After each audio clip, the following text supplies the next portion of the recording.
It's going to bring up all of our insecurities, all of our vulnerabilities. And that is a beautiful thing that is going to aid in us meeting our best, highest selves through going down the well and meeting our worst selves in the process. You know, it's a very humbling experience.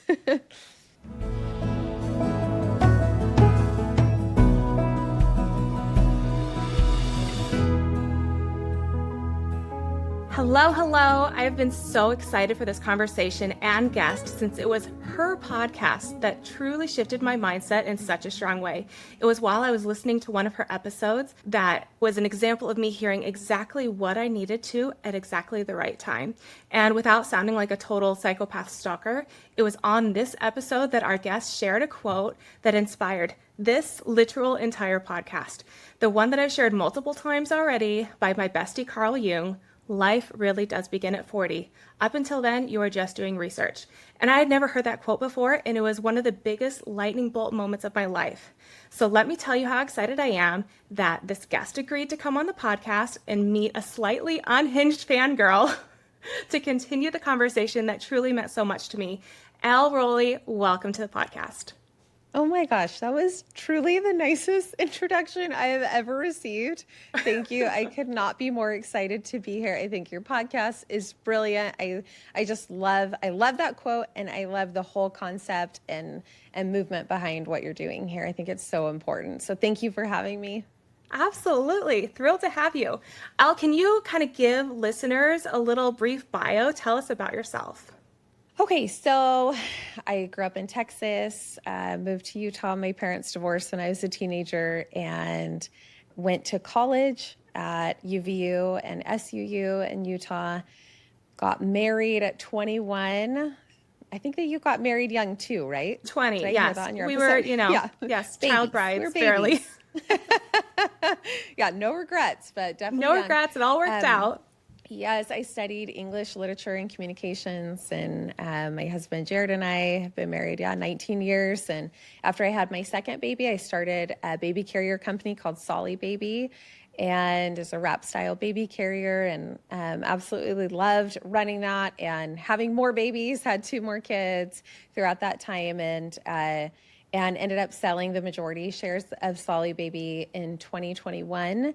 And I'm still on the board there and have worked in the day-to-day some over the years, but mostly I've just been home on our little homestead here in San Diego. Yeah, we moved to San Diego somewhere about 13 years ago, and started a podcast called Down the Well earlier this year. So it's the year of podcasts, Chrissy. We're doing it.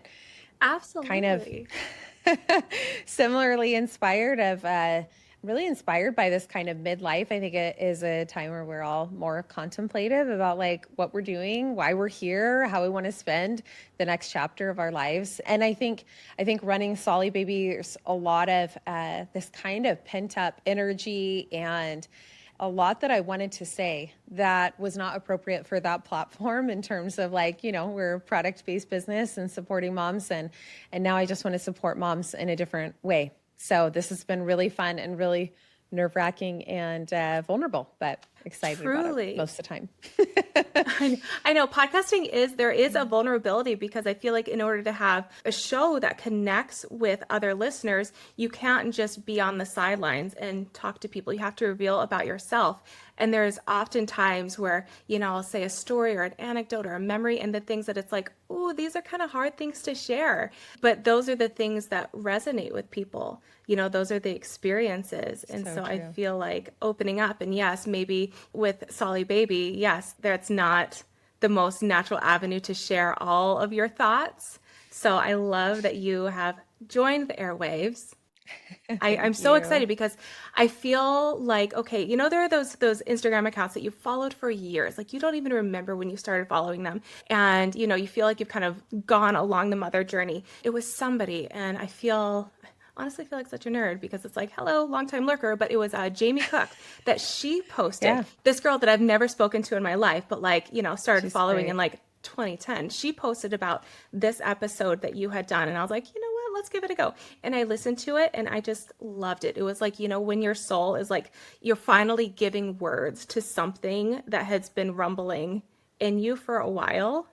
And so hearing it actually articulated, it was just so special to me. So grateful Man, for that that. means a lot. Because I think as we use our voices to articulate those feelings, obviously rumbling around in Me Too is a really vulnerable experience. And the only reason we do it is for the hope that it can be a source of inspiration or validation or, hope or connection, something for someone else. And so it really actually means a lot to hear you say that. Thanks. You're welcome. So, for this conversation that we're going to have today, I just want to kind of frame it to be like, yes, we're talking about the woman's journey, the mother's journey a lot, but really, it does not matter your age, your marital status, whether you have children or not. If you are a woman with a pulse, like this conversation is for you, because there are so many ways that it can be very directly applied in your life. So, first, I kind of want to talk about society. There is this cultural fear of aging. And this is no secret. We are bombarded every single day, everywhere we go with, whatever this anti-aging strategy, or this is what you can do to stay young. And, oh, look at this actress. She just had a baby, 6 months ago and you can't even tell. Or, look at Kris Jenner's facelift. She looks like she's 30. Like all these things. And it's not necessarily horrible things. There are much worse things going on in the world.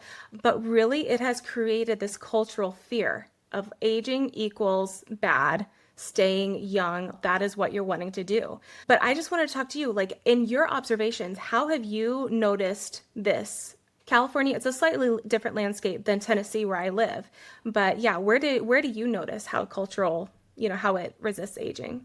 I think because of the internet, we're all very, very, unless you're completely offline, then we're all susceptible to this hyperfixation that we have culturally on aging. And I think there are a lot of different factors that are playing into that, but I can't help but think at the very root of it is that we're in a kind of spiritual crisis where we, as a society, we believe less and less in an afterlife, in like religion. There is a big uptick, which I think that is maybe why this message is spreading more easily right now, and it's resonating because some of us can feel kind of a turn in the tide a little bit. But I do think we're in kind of a spiritual desert where when you've lost a lot of the meaning for life after life, the purpose of life, the purpose of sacrifice, responsibility, all the things, then it is easy to play into an idea of like eat, drink, and be merry, and this is it, and to be more afraid of death. And so to me, it does kind of naturally play into that we would want to keep the reminders of death away from us because of this kind of cognitive dissonance inside of ourselves of what's to come. And I have a really strong belief of an afterlife, and I'm still very susceptible to this eat, drink, and be merry kind of thinking. I think that we also just really love all things youthful and young and things that remind us that we don't need to take responsibility, things that help us to avoid hard, and all of the like youthful kind of signals are signals of that, of ignoring, avoiding, and just living into our bliss in a way that I don't actually think is healthy, that doesn't encourage growth, that doesn't encourage like the deep wisdom and beauty that comes with aging. I think that we've shut out a lot of the older women, so we're not hearing their wisdom, which makes it easier to buy into this narrative of like, no, just stay young, just avoid the hard and lean into youthful maiden life, if that makes sense. I totally agree with that. And I feel that a lot of it is the older we get, kind of the more dissatisfied we are with time marches on. But guess what? Like, I'm not 21. Every day, I'm further away from 21. And it's hard because, you think and you look at, at that point in time, the lack of responsibility and, the tightness of your skin and nothing ached ever. And you could just, you could run and jump and you wouldn't worry about like tearing something. But honestly, we're doing ourselves such a disservice by staying in those days and not using it as a building block to build up and up and up, rather than, Yes. if we're just trying to stay right there or always clinging to that youth. When you think of like the archetypes, the main archetypes that are really portrayed in the media, in society, I mean, youth definitely reigns supreme. I mean, you think the leads in most of the media that we consume. I mean, those interesting stories, the compelling stories that are just forced upon us. I mean, it is like what is celebrated for sure. I think another component of this might be the after effects of the sexual revolution and kind of the second wave feminism. There's a lot of great things that happened because of the sexual revolution and birth control pill, but I think that ultimately the idea that Louise Perry, this UK scholar, talks a lot about this, that the idea was that women would be more liberated because they would be free to have sex like men without consequences. And that before, men could do that with only minimal consequences, but women couldn't because they would get pregnant. And what I think instead happened was then women didn't really want that. We want committed relationships mostly, and we want lifelong relationships and children and that responsibility. And what happened more so was that men had even more liberation because they really had no consequences, no consequences then. And women were then just robbed of the things that they really wanted. I'm not saying for every woman, but I definitely think that that has played into this kind of youth-seeking culture because men can continually seek younger, more beautiful women without consequence. Does that make sense? Absolutely, totally. You know, I was actually talking to a friend, the episode that recently aired about dating, and she's 40 and she's dating, and she was like, the men my age are just going after young women. You know, the 40-year-old men aren't. I'm sure there are many that are staying kind of in their age bracket, but she's like, they all went the much younger women. And so, you know, what am I supposed to do? Have these much older men? But it's like, yes, they're kind of chasing the youth. And I didn't even think about that, you know, prior to the sexual revolution, like, yes, men had very few consequences. And now with truly no consequences, it just really has like the pendulum has swung so far in another way that there's a lot of collateral damage in the lasting connections that are kind of tossed aside or not seen as priority. Well, and then women have to work even harder in theory, to be able to attract these men, right? And then stay younger if they're buying. I'm not saying all men buy into this narrative, for sure not. And definitely not all women, but I just think culturally that's the direction that we've shifted. And I think that women pay for it. Well, let's talk a little bit about the maiden archetype, because it's like, for me, I recognized what it was, but like hearing it articulated and kind of laid out was really helpful for me to know, like, what does that really mean? And I feel like in your podcast, you outlined it really well. Could you explain a little bit about what the maiden archetype is?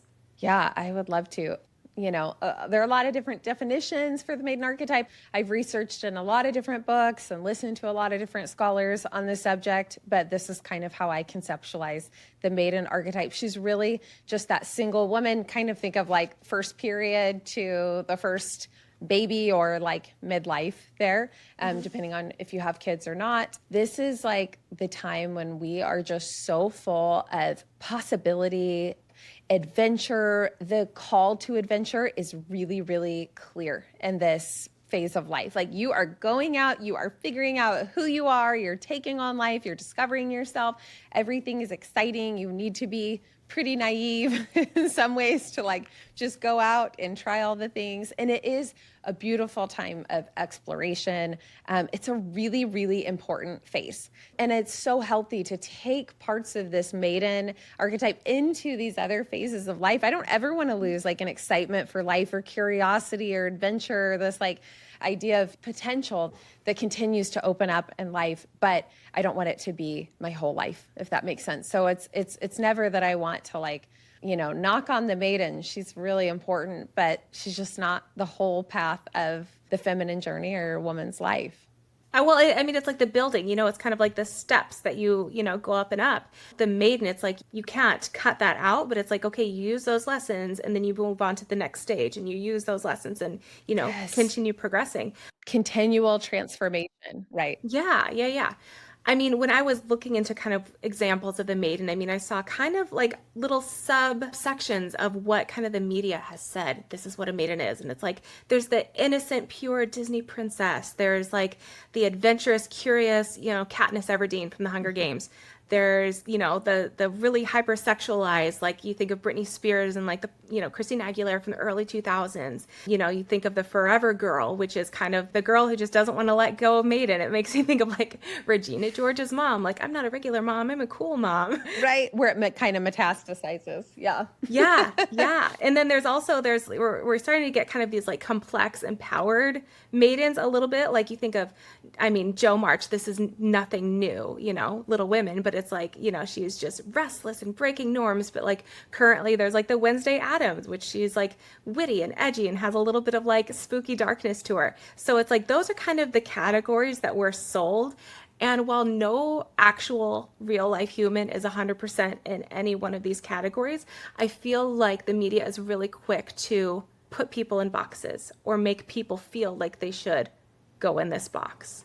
Yes, I love those examples that you just shared. Yes, and all of those are amazing different, personalities and different adventures, right? It's just anytime that we stay, that becomes paralysis, where our transformation, our growth becomes stagnant, then it becomes a curse rather than a treasure. Does that make sense? Absolutely, absolutely. You don't want to, have this arrested development where you're this 50-year-old woman who acts like they're 18. Not wanting We know to her. Anybody, but yeah, it's like We've met her. It's oh yeah, it's not cute. It's a little bit like, oh man, that's hard, And you never want to be that person. There are times it's like I just got off a girls' trip with some of my girlfriends, and of course it's like, oh, we're able to leave our responsibility behind for a week, and it was wonderful.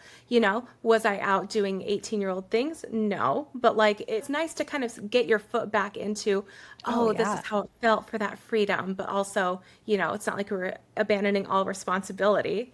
But I feel like, when you go along that successful progression, you're able to kind of, temporarily remember those younger times and like appreciate them truly. I wasn't out trying to mother all, like I was in France. I wasn't trying to like mother all these random like French children because I'm just a mom, It's like, oh no, I was like young, free. It was wonderful. I love the idea of you mothering random French children. You're like, bonjour. Je suis maman. I'm like, no. Do you need a croissant? Oh my gosh. No, I would have gotten looks. I love what you're saying there. What you're kind of speaking to is the reintegration that comes at different phases. And we want that because we also know like the stick in the mud where you're just like, girlfriend, where you're like, hey, we're not dead yet.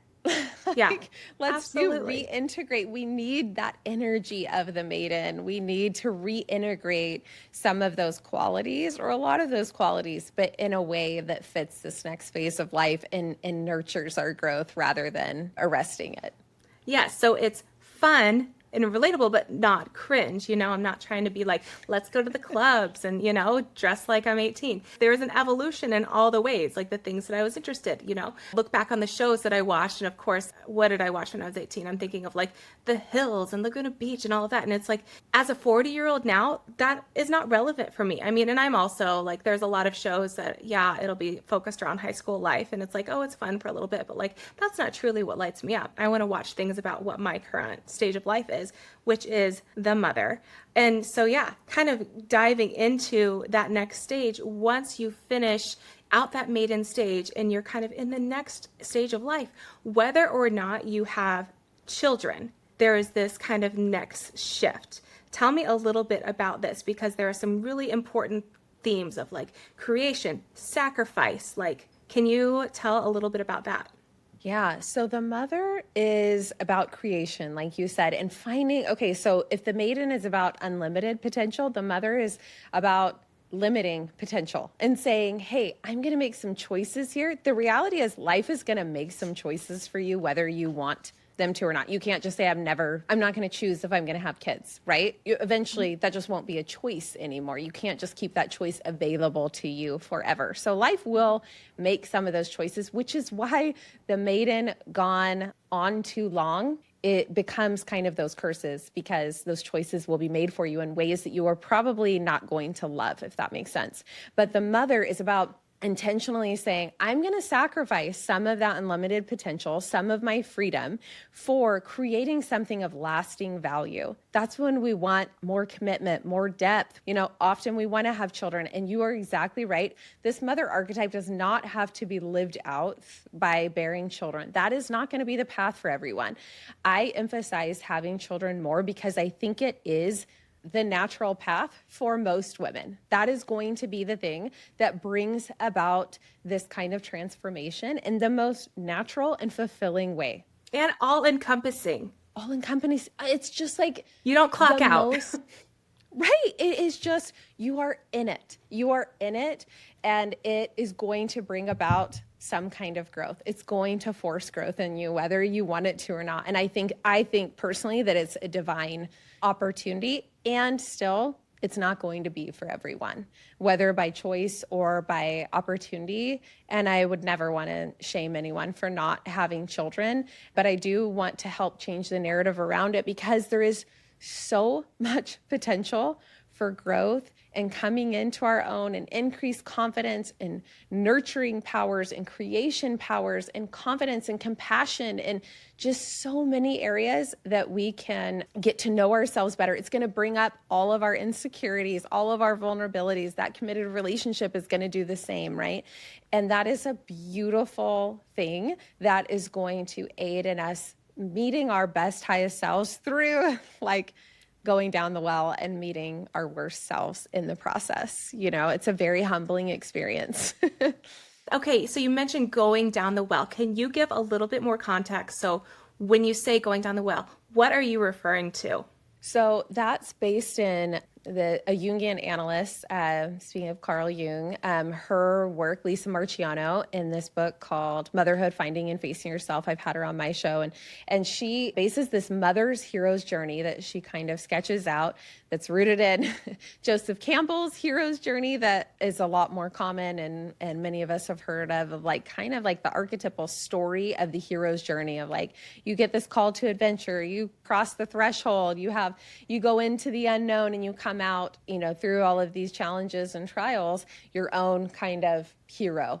And Lisa Marchiano crafts it in this way for the mother of really helping us to see while a hero's journey is often going out to slay dragons, the women's, mother's hero's journey is often down and internal, where you meet kind of the dark parts of yourself. And then you have guides around you, hopefully, podcasts like ours and different people that we talk to and scripture and prayer, all the things, all the wisdom that we can find and good friendship that helps to bring us through that stage. And in this unknown land of down the well, like Alice, you can think Alice in Wonderland and a lot of other kind of well symbols and other stories throughout history that bring us into this unknown, and we're able to either reemerge with treasures or curses, Lisa says, and depending on how we approach these hard, dark places that we are all bound to face in this phase of life, specifically in this mother phase, but also we have different versions of that all throughout life. But I think this is a unique hero's journey, and I don't think that we really value it or highlight it enough. We often look at this mother's journey as not even a journey, as kind of like this martyrdom that we enter to give ourselves and completely deplete ourselves to give someone else, and hopefully we can have a side hustle that we can feel fulfilled with still, so that we can find our own transformation over here, not in the trenches of motherhood. It kills my soul, because there is just so much richness, so much potential for growth and to know ourselves and for transformation in those seemingly mundane, boring, dark parts of mothering. And so that's part of my real mission is to, with my podcast and conversations like this, is to really help to change that narrative so women and mothers can really step into that and feel that heroic journey that they're on. If you had an aha moment listening to this, don't stop here. Share this episode with a friend or on your socials. These are the conversations we should all be having about womanhood, midlife, and what it really looks like. You never know who needs to hear it today, and you could be the reason it clicks for them. So please, please, please like, share, and follow this show. Thank you so much. I felt so empowered when I listened to your episode. I mean, that was the first episode of yours that I've listened to, and then I remember there was the one about, gosh, tell me again her name. She was the older lady who she started painting, Grandma Grandma Moses. Moses. Like, I loved that episode. And I remember I had just listened to it. And then I was visiting my grandma, my 93-year-old grandma, and my mother that weekend. And so it was so fun to be able to talk to them about it because they knew who Grandma Moses was. And so it was just, hearing those stories and being able to connect with them, I loved. And that was just like such a treasured conversation that we were able to have. And I had never heard of Grandma Moses before that. I so appreciate the content that you're putting out because it really is meaningful. I mean, I know for you, you're so close to it. And so you don't know, like, okay, this lights you up. How is it going to make other people feel? Who knows? It's kind of like you just throw it out in the world and you kind of hope that it, somebody likes it. And let me tell you, like, I am a firsthand example of like, this is stuff that's so meaningful for me because I am in that mother archetype. I am in that stage of life. I'm fully in the stage of wondering, like, is what I'm doing really mattering? Is this truly helping? Am I just a warm body and anybody could do what I do? And then what's next for me? My kids are growing and, like I've said before, me having my existential crisis, talking to my husband, the kids are going to grow. And then what? What's next for me? And so I feel like hearing these stories and kind of realizing the journey of motherhood is just, it's been so, so helpful for me. So just wanted to kind of. I'm so glad. I feel Yeah. the same. I'm so grateful for the work of so many other people that I've been able to learn from. Well, and it's like everybody, they kind of find the thing that lights them up. And it's like, okay, I only have so much time and I only have so much attention span. And so it's like, I'm not going to deep dive on every single topic, but like having people who do those deep dives and, that I'm able to get that information. It's really, really so, so helpful. Kind of back to what you're saying about mothers and just kind of how we view motherhood. I mean, I think you had a stat in your original episode that was like 47% of adult women who don't have children are choosing like, nope, it's not really for me. What was the why behind that 47%? Yeah, what's interesting? That 47% actually is for men and women, but the women, it's actually higher than 47% of young people who do not want to have children. So it's even more women than men who are not opting in to having children. And not that some of those people won't change their mind. The number one reason that I think it was the Pew Foundation that did that study, what they found was the number one reason is that they just don't want to. They just don't want to. Number two is they would rather have more money for their hobbies. And I'm all about hobbies. I'm all about choice, freedom. But if that does not indicate a problem with the narrative that we have around parenting and taking on like committed relationships and children, I don't know what does, Yeah. Yeah. Like it looks so bad to them. That it's like, nope, not interested. I'm going to keep my life as is, which I get it. Like, motherhood, parenthood, it's like, it's not easy. There's nothing about your life that is going to be easier by becoming a mother. Truly but it's zero. Meaningful. But it Absolutely is meaningful.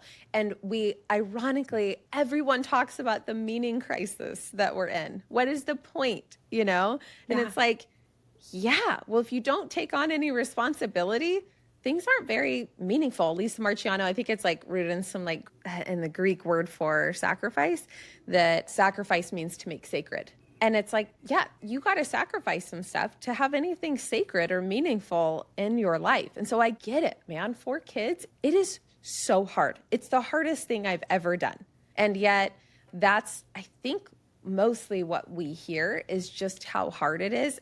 And then we have this youth-focused, hyper-fixated culture coming back to us of like, no, it's just going to make us older and uglier and get older faster and to death faster, right?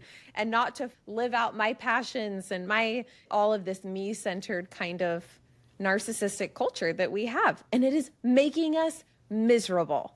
Everybody knows we're doing something wrong right now. There's something profound that is broken in society right now. I mean, you see it all around of things happening that you think, oh, well, things couldn't get worse. And then, something happens and you're like, oh, we managed to do it. We managed to do it. But if you think of what is happening societally, what choices are people making? What are they wanting to focus their efforts on? What are they spending their free time on? It's like what you do in your free time. It's like that is where your value is. And if you're saying, okay, I just want to spend it all on me, or on the other side, numb, which is the continuous scroll, the continuous escape, the escaping anything that's hard. I mean, gosh, I feel like humans are doing themselves, not just, women, but men as well, are doing themselves this huge disservice by saying, I just want to stay in comfort. I just want to stay where it's comfortable and warm and easy. Because on this other side, it doesn't look fun. What they're missing is the point of this life. Not that you need to be this glutton for punishment and, pray for trials. Because heck, I will not be that person that prays for trials. Let's make that clear. Yeah, they're gonna But find I'm us. also like, you think of a tree in a storm, and the tree that gets whipped around has the strong roots. And then the tree that doesn't have any type of wind or weathering, it's like, okay, it doesn't take nearly as much to topple them over. And I think you can adapt that to anything, any type of skill and becoming resilient, becoming strong. But I feel like when you are saying, I don't want to opt into this because it doesn't seem fun, you're willingly opting out of the most growth that I feel like a human being can have. And again, I don't want to, alienate anybody who has their reasons. Everybody has their reasons, and some are very, very deep, valid, thoughtful, whatever. But just the kind of the flippant of like, well, it doesn't seem fun, so I'm not going to do it. Oh, I mean, what kind of life are you creating then? Yeah, you will yeah. get the fruits of that life. And we see that. We've all seen that. We've all felt that in our own lives, right? When we've just chosen the easier path. And it's just the fruits speak for themselves. But there is a disconnect where we're not seeing that as a society. And what kills me is that because that narrative is so strong, it is impacting our experience as mothers. Instead of going deeper into this journey, it causes us to naturally want to pull out of it and to disconnect from it and just do what we need to get by instead of deepening those connections, doubling down. I'm not saying we all sacrifice so much. Again, don't be a martyr, right? But it requires a proper sacrifice. And we're told that it's too much and it's wrong and it should be easier. And so we're not making those sacrifices. And then we're surprised when we don't like being moms. Exactly, truly. And it's like, you think of what is shown to you, again, going back to the media, it's like, okay, there's kind of the tropes of the mother. It's like, there's like the idealized mom, which is like, Maria from The Sound of Music. It's like, she's a saint. None of us are Maria. Or like Marmee from Little Women. I mean, she just seems like so precious and wonderful. And it's like, I'm never going to be Marmee either. But then there's also like the martyr of the mother, the burned of the mother, the one who's just so mistreated and cast aside and gets bitter. It's like the Norma Bates who nobody wants to be Norma Bates.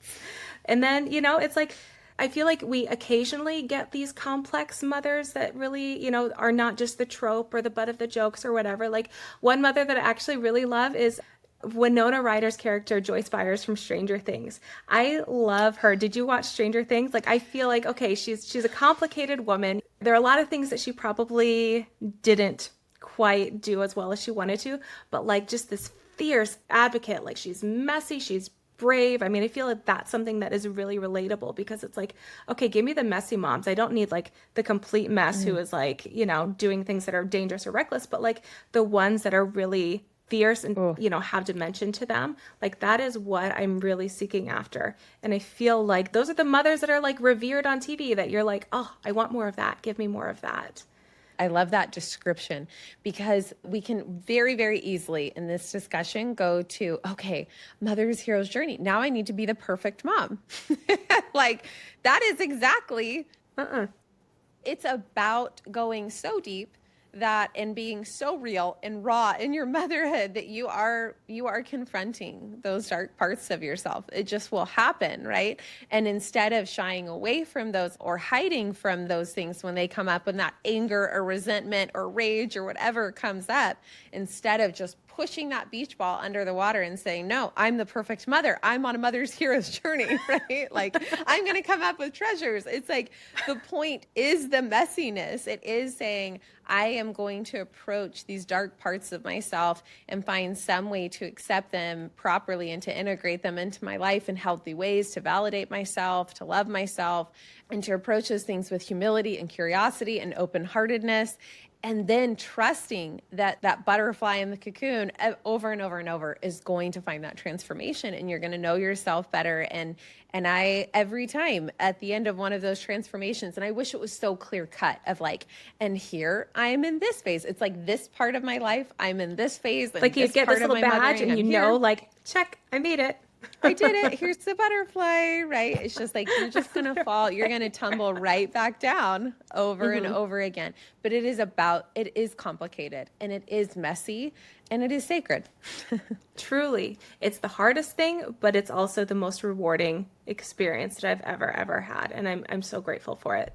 You know, it's like my kids are 8, 12, and almost 16. You know, I've kind of graduated from the early childhood, the early motherhood to kind of the later one. And I kind of looked up because it's like, okay, I don't know, and I'm not knowledgeable enough in this whole on the archetype journey to know exactly what you would call this, but I did find one person that called it like the wild woman or the enchantress kind of stage of like the subsection of mother. And I feel like that is where I'm feeling myself right now. Kind of the experience of, you know, my kids are still all at home. I mean, they still need me in a very real way, but it's like, okay, I'm starting to rediscover some of my passions. I'm rediscovering some of my interests. I feel like I am more creative now than in years past, for sure. And then we're going to throw in the crazy things like perimenopause and, you know, all of the fun that goes along with that. What do you think of kind of this next arc of the motherhood stage of where we're at? I mean, also just to circle back to the beginning of like when I first messaged you, I was like, please be 40. Please be 40. And I think it was like the day before your 40th birthday because I was like, that's my big you knew thing. it. Yes, I was like, okay, that the universe knew it was time. But like, where do you see kind of that wild woman showing up today in your life or kind of culturally? Oh man, I love that question so much. I love that you brought up the wild woman.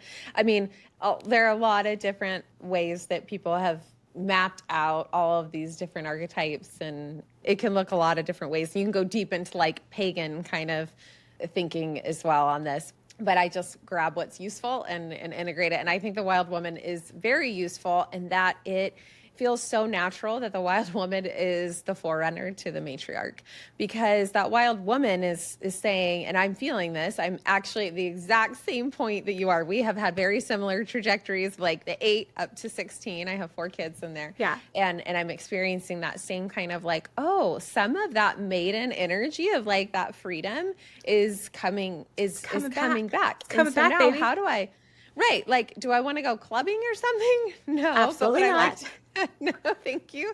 But how can I integrate that? But do I want to be in an adult hip hop class? Turns out I do, you know, just random fun things like that. Right. But the reason I see that as this forerunner to the matriarch phase is because the matriarch really, she has let go of what people think about her. She doesn't care. She does not need external validation. She has let all of that go, and she is living the life to the fullest. This is the fullest expression of the woman, is the matriarch. And so I think you have to kind of revisit that wild woman that's kind of like maiden reintroduced. It's like Maiden 2.0 is what it is. And all of these are kind of 2.0 of the previous version, right? Because it's all growth. But yeah, that letting go, I think is so, so useful from the wild woman. And I'm seeing that in my life of like where, you know, my first kid, it was like, I just felt like I needed to sign up for all the things and make the perfect Valentine cookies and this and that. And that was so fun. It's like totally different kind of, you know, exploration and phase and whatever. But that is long gone. and now it's, you know, now I can look at it with what feels like for me more wisdom, but probably some more wildness in there too, of just like, yeah, I just don't want to do that. So we're not going to do that. It's so freeing. And it's Elle, fine. it is so freeing to just be like, you know what? I know what I like. I know where my strengths are. I know where my interests are. I don't have to try to be a square peg in a round hole or beat myself up. And I mean, there's always there's a little smidgen of mom guilt. And I feel like, okay, you don't want it to like overtake you, but I use it as a good barometer to be like, okay, where am I at? Like, do I need to spend 7 hours on a Valentine's box? Do I need to abandon everything so I can plan the perfect birthday party or whatever? And it's like, no, that was something that was great when my kids, my oldest, his first and second birthday parties were epic. But at this point, it's not just that I'm like, okay, I'm tired and I have a lot on my plate, but I'm just like, you know, things that mattered then in such a big way, it's things just get put into a different focus. And it's an amazing thing. It makes me think of, in starting this podcast last year, I started all the groundwork on it about a year ago and didn't launch until earlier this year.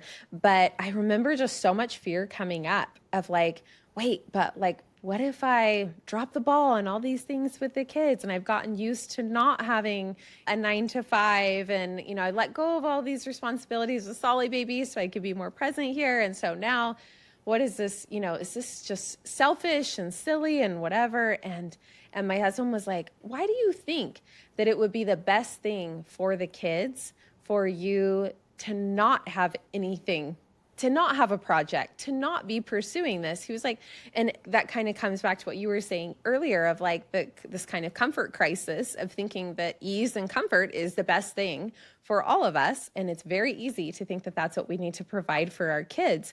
And he was like, yeah, so if you mess it up by you're like way too busy and you drop the ball all over the place, that is what a good example for them to see you have to grapple with that and figure it out and learn how to navigate this, and for them to learn some independent skills in that process. Of course, there's a balance there with all of that of not neglecting our kids. But I just loved his framing of that like what is good for us is good for them. We can let it be messy and let go of what we think their journey should look like while we're on ours, if that makes sense.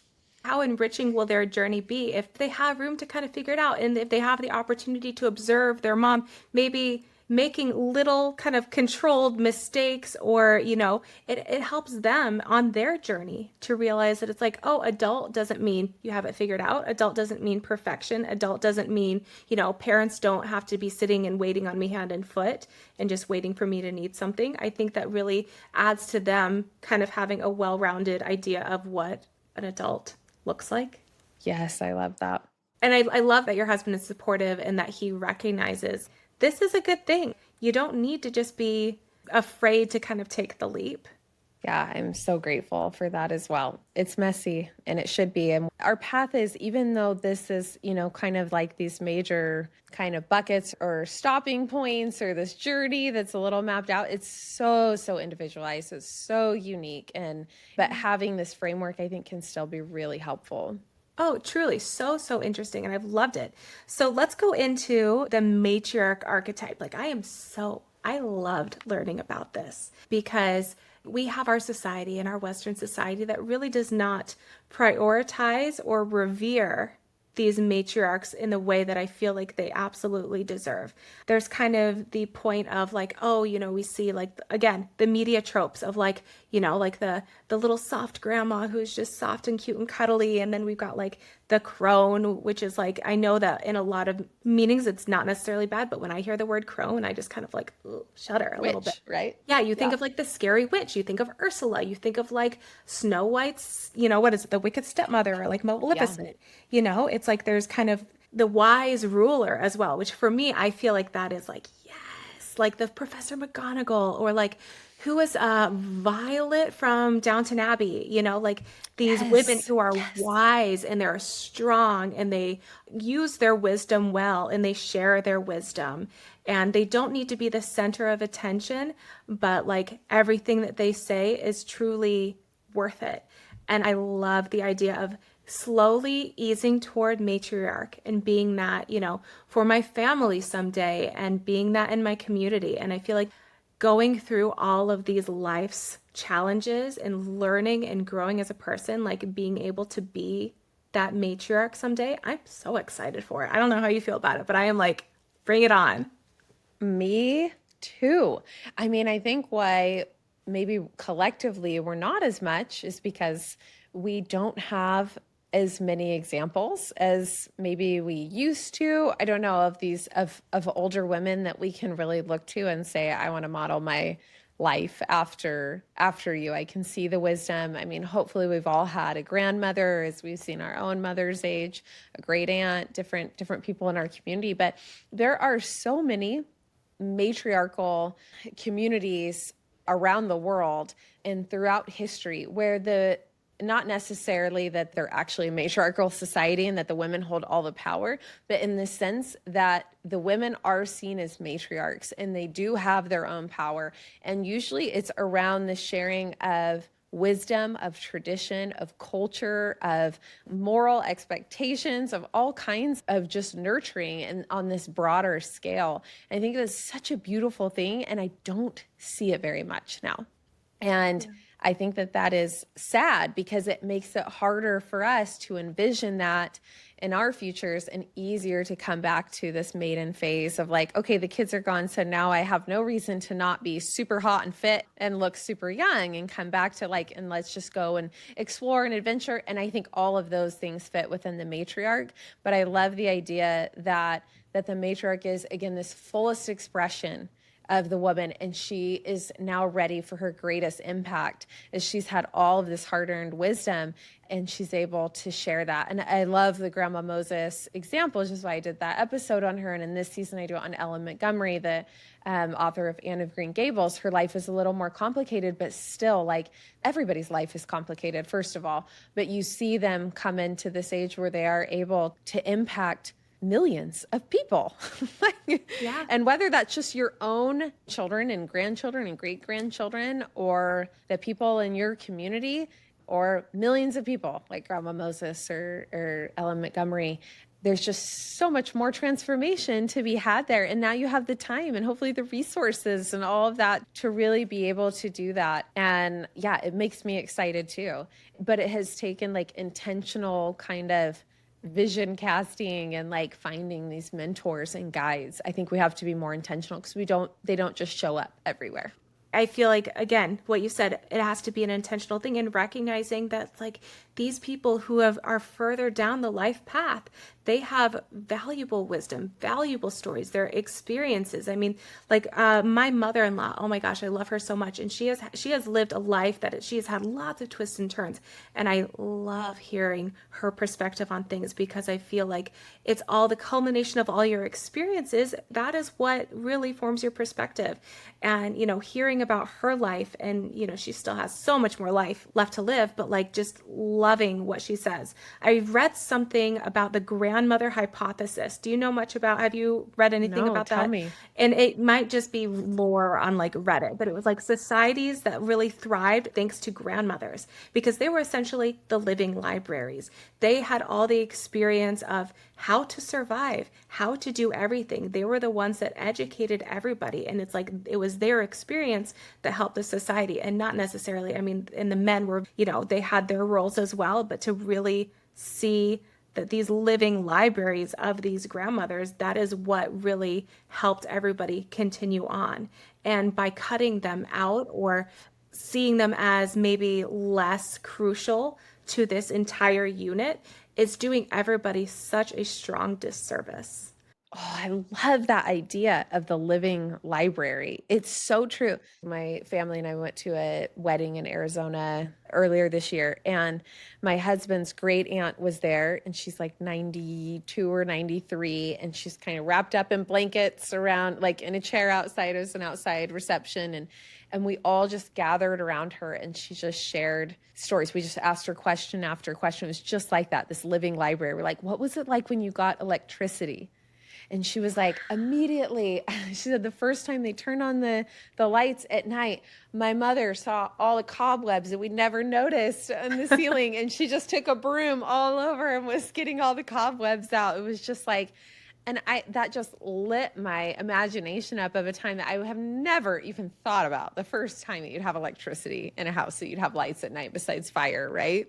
And just treasure after treasure she's sharing with us. And how I said, what advice would you have for your grandkids or great grandkids? And she said, to do more things. Like while you're young, just be more adventurous, be more curious, like just go for things more.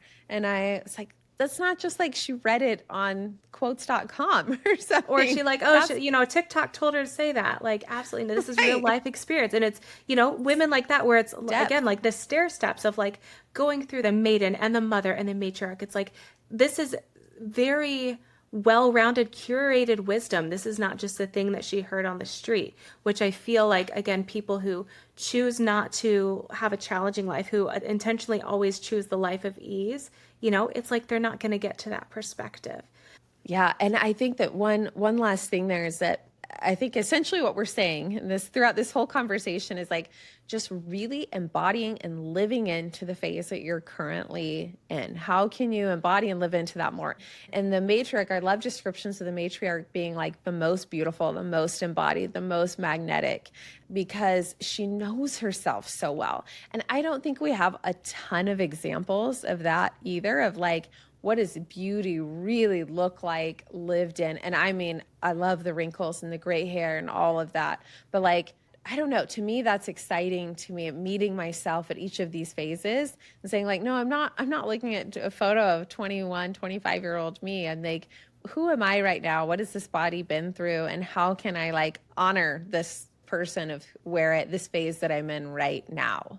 I love that because, yeah, honoring the phase that we're in right now, not trying to continuously turn back the clock or live in the past or, just being sad that it's like, oh, I'm getting so old. I'm getting so old, But yeah, honoring where we are and being truly excited for the future. I feel like that is really where I am excited about. That is what I am looking forward to.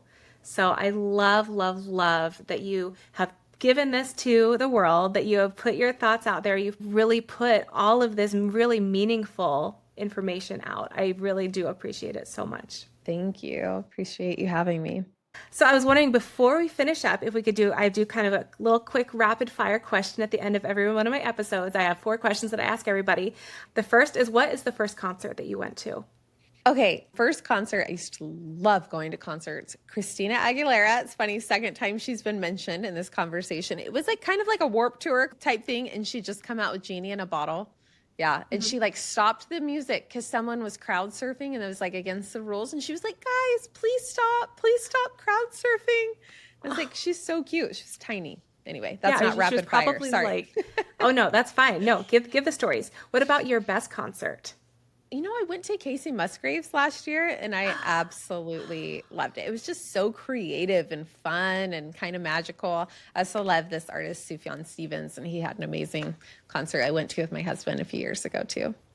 Wonderful. Oh my gosh. I don't know the second artist, but Casey Musgraves, I love her sound. I love her vibe. Her music is beautiful. Me too. She's so amazing.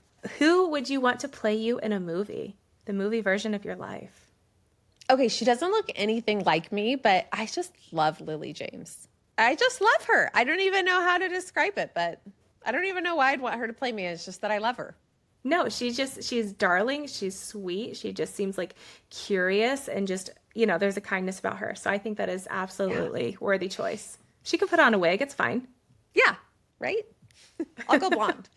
So final question. This is the big one that I really love hearing people's answers. What have you found at 40? Through the help of a life coach that I had last year, I think this is my favorite current treasure. The idea of commitment, like redefining commitment. For years, it was just like I would overcommit to, it just felt like that was the definition of me being like a mature, responsible, like good person. It was just being so committed to everything. And I had this coach and she was like, you know what? She's like, I think you're really stressing yourself out with the way that you think about commitments. Like nobody expects you to do that thing for like 5 years like that. Who said that's what committed means? Or it's like, just let's agree to a lot less and be really committed to that for a shorter period of time. And honestly, it has been so liberating. Even with the podcast, I'm like, 1 year, we're just going to go for 1 year and see what happens, And that has just felt really freeing for me. Wonderful. Or you took the summer off. You had a summer vacation. Yes. Like, woo, that's fine. Right. I'm committed to summer vacation. Dang it, I'm committed to summer vacation. Right. Oh, I love that. Oh my gosh. Elle, Thank you so much again for coming on. It's been a pleasure talking. Can you tell people where to find you? Tell listeners where they can find you and listen to your amazing podcast. Thank you so much for having me. This has been so fun. You've had such interesting, just fun questions. It's really just been a delight. You can find me on my Instagram, Elle Rowley, or the podcast. Please listen to the podcast. It's called Down the Well, and you can find it on YouTube, Apple Podcasts, Spotify, all the places. So wonderful. And yes, I just need to like double tap on that. Listen to her podcast. It's truly wonderful. It has changed my thinking. It has changed my life. Like I cannot recommend it enough. So again, thank you so much for coming, Elle. Thank you.